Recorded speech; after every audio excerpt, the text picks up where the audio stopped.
저는 2007년까지 그 멕시코에 있는 선교회의 소속으로 지내다가 파나마에서 선교를 하고 있었고, 잠시 한국에 나올 일이 있어서 그때 나왔다가 처음으로 최기산 보니파시오 주교님을 만났어요.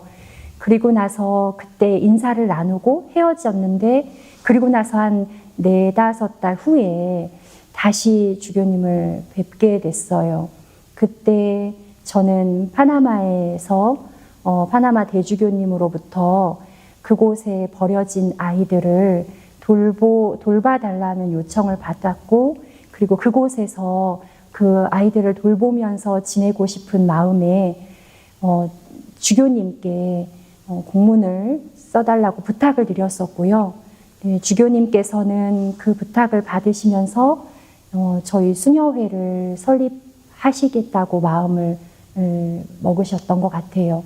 제가 10월에 주교님의 편지를 받기 위해서 한국을 다시 방문했을 때, 그때 주교님은 순교자의 모 전교수녀회 회원을 주시면서 함께 시작하자고, 북방선교의 사명을 같이 하자고 초대해 주셨어요. 그것이 주교님하고 저희의 시작이었던 것 같아요.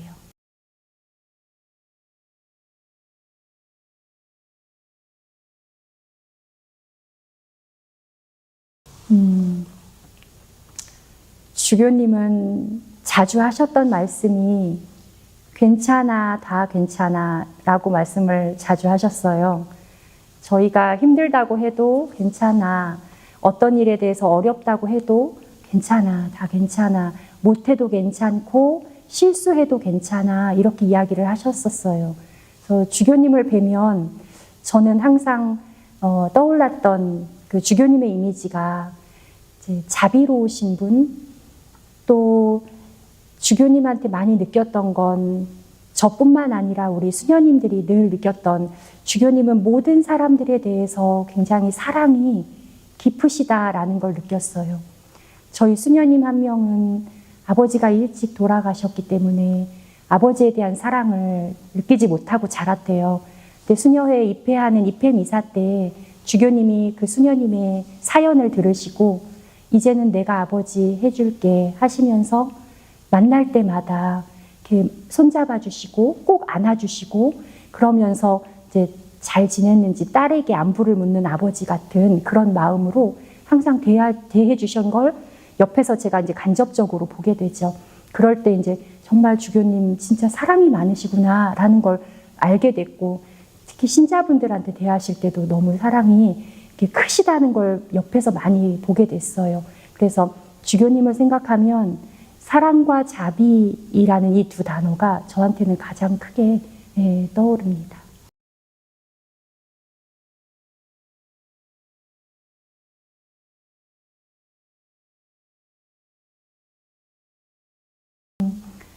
제가 파나마에 있다가 잠시 한국에 나올 일이 있었어요. 그런데 인천에 지인이 만나자고 해서, 저는 이제 부산에 집이 있었고 인천에 지인을 만나기 위해서 6월 5일쯤이었던 것 같아요.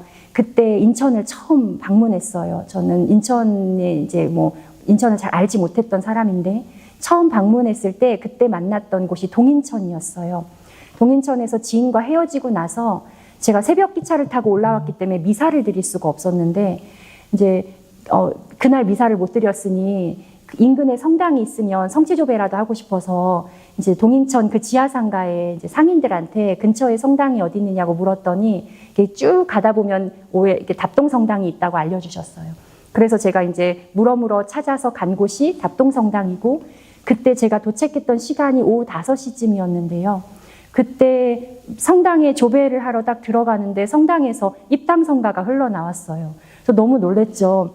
이 시간에 미사를 드리는 미사가 있는 성당은 없는데, 그래서 놀래서 웬일이지 하면서 들어갔어요. 되게 반가운 마음에 들어갔는데, 그 미사가 이제 최기산 보니파시오 주교님의 영명축일 미사였어요. 이제 처음으로 그분을 처음 이제 뵀던 거죠. 아, 저분이 인천교구 주교님이시구나. 이제 먼발치에서 미사를 드리면서 그렇게 알게 됐고, 그리고 미사 끝나고 나서 이제 바로 저는 제 갈 길을 가기 위해서 나오는데 그때 그곳에 계셨던 어떤 한 신부님이 주교님 축하식이 있으니까 식사를 하고 가라고 이제 저를 초대해 주셨어요. 근데 제가 인천교구에 대해서 뭐 전혀 알지도 못하고 또 제가 이렇게 초대받은 자리라고 생각하지 않았기 때문에 저는 이제 가야 된다고 하고 신부님은 밥 먹고 가라고 하고 실갱이가 몇 번 있었었거든요. 근데 끝끝내 신부님이 포기를 하지 않으시고 저를 데리고 가신 곳이 그 인천교구 답동 문화관인가요? 거기를 이제 데리고 올라가셨어요. 2층에 있는. 근데 그곳에 이제 주교님하고 뭐 신자들, 신부님들이 이렇게 쭉 앉아서 식사를 하고 계시더라고요. 근데 그곳에 남은 자리가 하나 있었는데 그 자리가 바로 주교님 바로 앞자리에 자리가 하나 비어 있었어요. 신부님이 저의 등을 밀어서 그 자리에 앉히셨거든요. 근데 제가 그때 처음으로 주교님 바로 앞자리에서 식사를 하면서 너무 떨려서 긴장되고 떨려서 그때는 뭐 밥이 코로 들어가는지 입으로 들어가는지도 모르게 그냥 식사를 이렇게 고개를 푹 숙이고 식사를 했던 것 같아요. 그리고 식사가 다 마쳐지고 주교님은 일어나셔서 이제 나가시고 저도 빨리 일어나서 나가야 되겠다 하고 일어났는데 주교님이 다시 돌아오셔서 저에게 이제 이름이 뭐냐고 물어보셨고 그리고 어디서 왔냐고 물어보셨고 그리고 다시 한국으로 이렇게 그 수녀회가 한국으로 파견될 그런 계획은 있느냐 이렇게 물으셨어요. 그래서 저는 아직 모릅니다라고 대답을 했는데 그때 주교님께서 저에게 안수를 해주셨거든요. 그러면서 이렇게 축복 기도를 이렇게 해주시면서 머리에 손을 얹고 축복 기도를 해주시고 나서 곧 다시 만납시다라고 하고 이제 가셨어요. 그러고 나서 그것이 이제 첫 번째 만남이었고 그리고 저는 다시 파나마로 돌아왔어요. 네, 파나마에는 버려진 아이들이 워낙 많아서 거리에 아이들이 정말 많았어요. 근데 제가 파나마 대주교님을 찾아가서 주교님 저희 버려진 아이들을 키우고 지낼 수 있도록 저희가 돌볼 수 있도록 저희를 도와달라고 말씀을 드렸을 때 파나마 대주교님은 굉장히 반가워하셨고 한국에서 온 수녀님들은 부지런하고 굉장히 열심히 일하는 사람들이라는 인식이 있다라는 말씀을 하시면서 너무 좋아하셨고 그리고 아이들을 위해서 당신이 집을 마련하고 수녀님들이 이렇게 아이들을 돌볼 수 있도록 환경을 내어줄 테니 그 일을 해달라고 이제 부탁을 하셨었어요. 그랬는데 저희가 한국 수도자이기 때문에 한국 주교님의 정식 공문, 파견 공문이 필요하다라고 하셔서 사실 제가 그때 아는 주교님이 아무도 없었고 또 쉽게 주교님들과 이렇게 인연을 맺을 수 있는 그런 사람도 아니었고 그랬는데 떠오르는 게 이제 최기산 보니파시오 주교님밖에 없었어요. 그래서 제가 그 길로 돌아와서 주교님께 편지를 보냈고 주교님께 저희의 상황을 설명하면서 저를 기억하시는지 그때 주교님을 처음 한 번밖에 못 만났기 때문에 주교님이 설마 저를 기억하실지는 몰랐어요. 근데 기억하시는지 하면서 편지를 보냈고 이런 이유에서 주교님의 공문이 필요한데 저희를 도와주실 수 있는지에 대해서 도움을 청하는 편지를 보냈을 때 주교님이 답장을 주셨어요. 기꺼운 마음으로 도와주고 싶다고 하셨고 그리고 주교님의 공문을 이렇게 우편으로 보낼 수 없으니 이제 마리안나 수녀가 직접 나와서 나를 만나고 그리고서 받아가라 이렇게 답장을 주시면서 하느님의 뜻이 어느 곳에 있든지 너희를 이끌어 주시기를 기도하고 있겠다라는 답장을 주셔서 제가 한국으로 주교님의 편지를 받으러 이제 갔죠. 가서 주교님께 이제 만남을 가졌어요. 그때가 10월 15일에 저는 주교님과 저는 부산 집에 있었고 주교님은 이제 인천 교구청에 계셨으니까 10월 15일에 주교님하고 전화 통화를 했고 당장 올라오라고 하셔서 다음 날인 10월 16일에 주교님을 뵈러 갔어요. 근데 주교님 주교관 예전에 사셨던 그 지금 주교관에 집무실에 앉아 있는데 주교님이 이제 계단에서 이 노란 서류 봉투 하나를 들고서 내려오셨어요. 저는 그것이 이제 파나마로 보낼 공문이라고 저는 믿었고 너무 기쁜 마음으로 기다렸는데 주교님께서 이제 앉으셔서 어떻게 앞으로 살고 싶은지에 대한 제 뜻을 물으셨고 또 저는 이러이러한 삶의 모습으로 이렇게 하느님이 원하시는 삶을 살고 싶다. 그리고 아이들을 돌보는 그런 성모님의 마음으로 그렇게 파나마에서 이런 선교를 하고 싶다는 제 포부를 열심히 설명을 해드렸어요. 주교님이 굉장히 흐뭇하게 이제 보셨고, 그러고 나서 이제 이 서류를 저한테 주셨어요. 그래서 제가 그 서류를 받고 너무 감사했고, 그래서 감사해서 일어나서 인사를 드리고 저는 나오려고 했었는데, 주교님께서 그 서류를 확인해 보라고 하시더라고요. 그래서 제가 그 자리에서 이제 확인을 했죠. 확인을 했는데 그 서류가 파나마로 가는 공문이 아니었고 순교자의 모 전교 수녀회 회헌이었어요. 그래서 제가 그때 굉장히 당혹스러웠고 이게 뭐지? 라는 생각이 들었어요. 그리고 주교님이 이어서 하시는 말씀이 파나마에서 버림받은 아이들을 돌보고 그곳에서 어머니가 되어서 그 역할을 하는 것도 중요하지만 앞으로 한국교회가 안고 가야 할 이 북방선교의 사명을 이루는 것이 더 중요하지 않겠느냐. 근데 그 사명을 함께 했으면 좋겠다. 그래서 수녀가 나를 좀 도왔으면 좋겠다라고 말씀을 하셨을 때 저는 이제 파나마로 돌아가는 것이 가장 저의 바람이었기 때문에 저는 마음속에 그러고 싶지 않다라는 마음이 더 컸었어요. 그리고 또 하나의 마음은 수녀회를 설립한다는 것이 이렇게 아무나 이렇게 할 수 있는 일이라고 생각하지 않았어요. 그래서 저는 못합니다 라는 말이 더 많이 올라왔고, 그리고 제가 어떻게 해요? 이런 마음들이 있었어요. 그러니까 나는 아니야 라고 생각을 했던 거죠. 그래서 주교님께 아닙니다라고 대답을 하고 싶은 마음은 이렇게 목까지 차올랐는데, 제가 주교님을 만나러 파나마에서 나오기 전에 만났던 한 분이 계셔요. 파나마에서 한국으로 떠나오기 이틀 전 일이었는데, 그때 파나마는 이제 가정공동체 기도회가 굉장히 이렇게 소공동체 기도회처럼 굉장히 많이 활성화되어 있어요. 집집마다 사람들이 모여서 본당 신부님을 모시고 말씀을 나누고 찬미를 하고 그리고 음식을 나누고 이런 좋은 기도회들이 많이 있었는데, 어느 한 기도회에서 저를 초대해서 방문을 하게 됐어요. 그게 한국행 비행기 타기 이틀 전의 일입니다. 방문을 해서 그곳에서 한 100여 명의 신자들과 정원에서 같이 기도회를 하려고 모여 있는데, 그 기도회가 굉장히 떠들썩하게 움직였고, 제가 무슨 일이 일어났는지 봤을 때 이미 어떤 한 부인이 제 눈에는 이제 할머니였죠.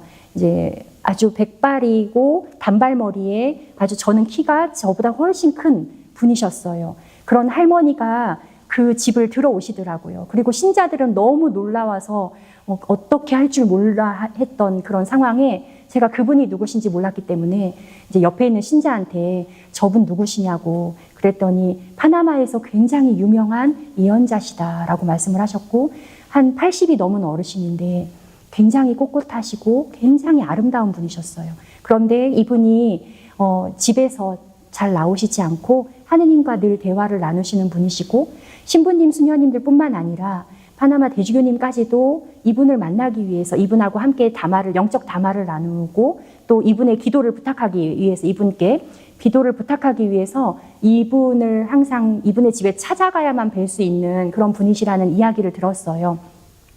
그런 분이 있구나 이렇게 생각을 했는데, 기도회가 한참 무르익고 그리고 잠깐 쉬는 시간에 티타임을 가졌는데, 그 티타임 시간에 제가 앉아있는 곳으로 그 부인이 오셨어요. 그래서 저에게 이름이 무엇이냐라고 물었고, 저는 이제 제가 마리안나입니다 라고 대답을 했고, 이분이 내가 너를 위해서 기도해 줘도 되겠니? 라고 물어보셨어요. 그런데 저는 파나마에 온 지 얼마 안 됐을 무렵이고, 멕시코에서 썼던 스페인어가 파나마에서는 훨씬 많이 굴려서 쓰는 언어였기 때문에 잘 알아듣지 못할 때가 많았어요. 그래서 제가 스페인어를 잘 못하니 못 알아들을 수도 있다라고 말씀을 드렸더니 이분이 웃으시면서 걱정하지 말라고, 너가 필요한 것은 성령께서 알아들을 수 있게 해주실 거야 라고 대답을 하시더라고요. 그래서 제가 좋다고, 그러면 기도해 주세요 라고 했어요. 그래서 이분이 저희 어깨에다가 손을 얹어주시고 기도를 해주셨어요.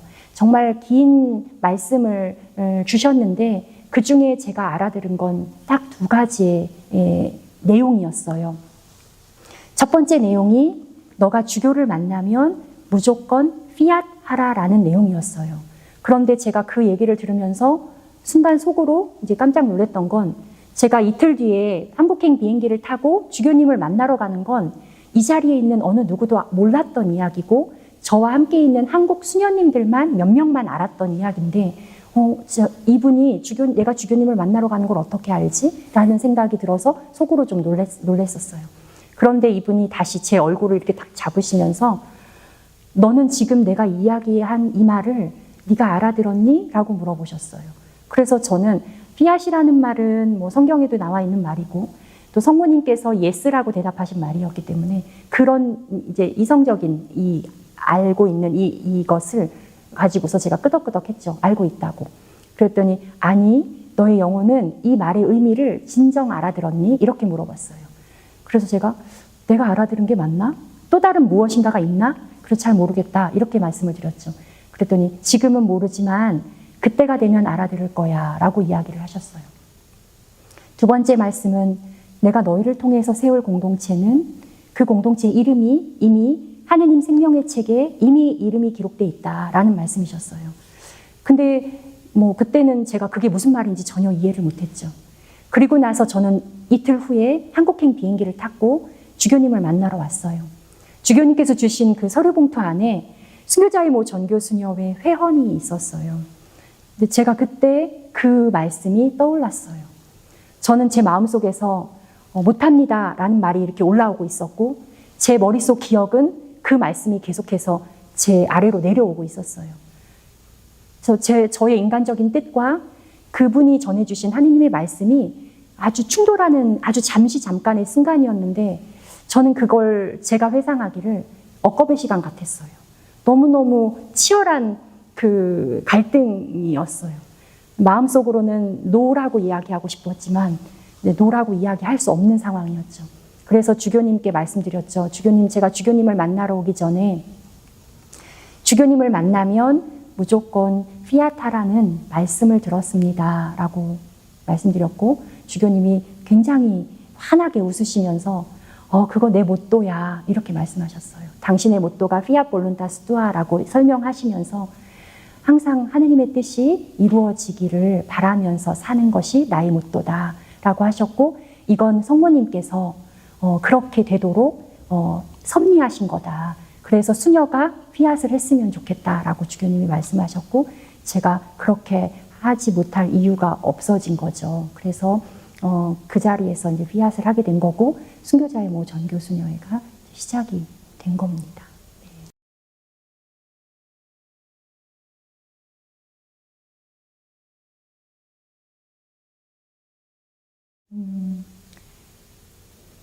돌아가시고 직후에는 정말 하루도 빠짐없이 생각을 했던 것 같아요.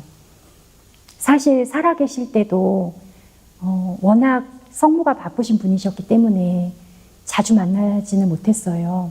가끔 수녀회를 방문해 주셨고 수녀님들과 함께 식사를 드시고 이야기를 나누고 그게 전부였던 우리의 만남이었는데도 돌아가시고 나니까 그 만남 짧은 만남도 너무 소중하게 느껴질 정도로 늘 매일매일 그리웠던 것 같아요. 그런데 제가 가장 그리웠던 것은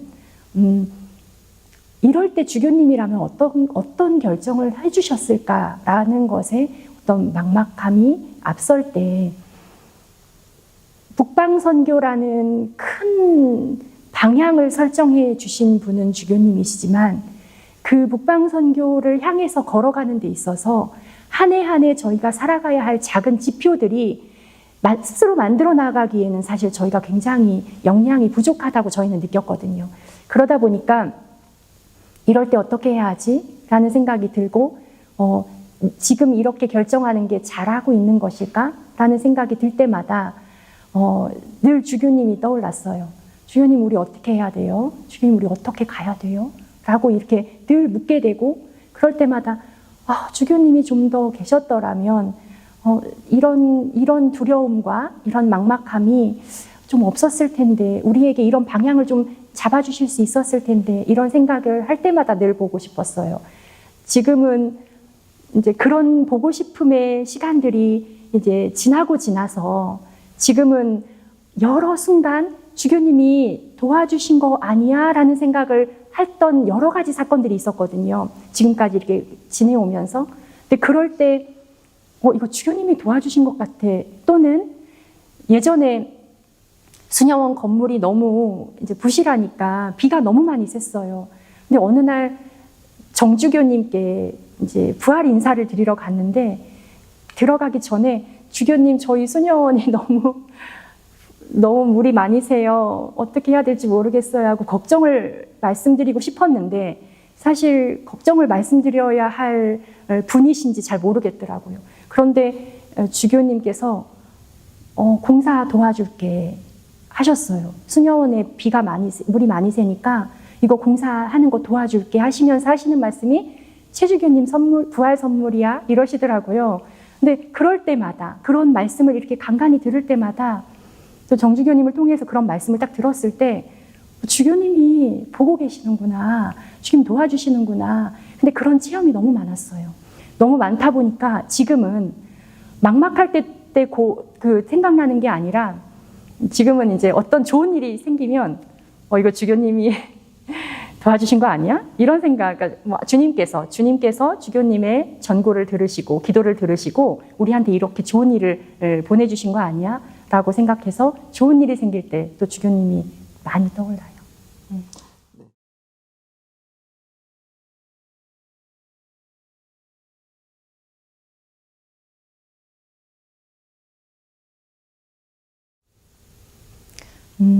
저는 주교님이 여기 계시면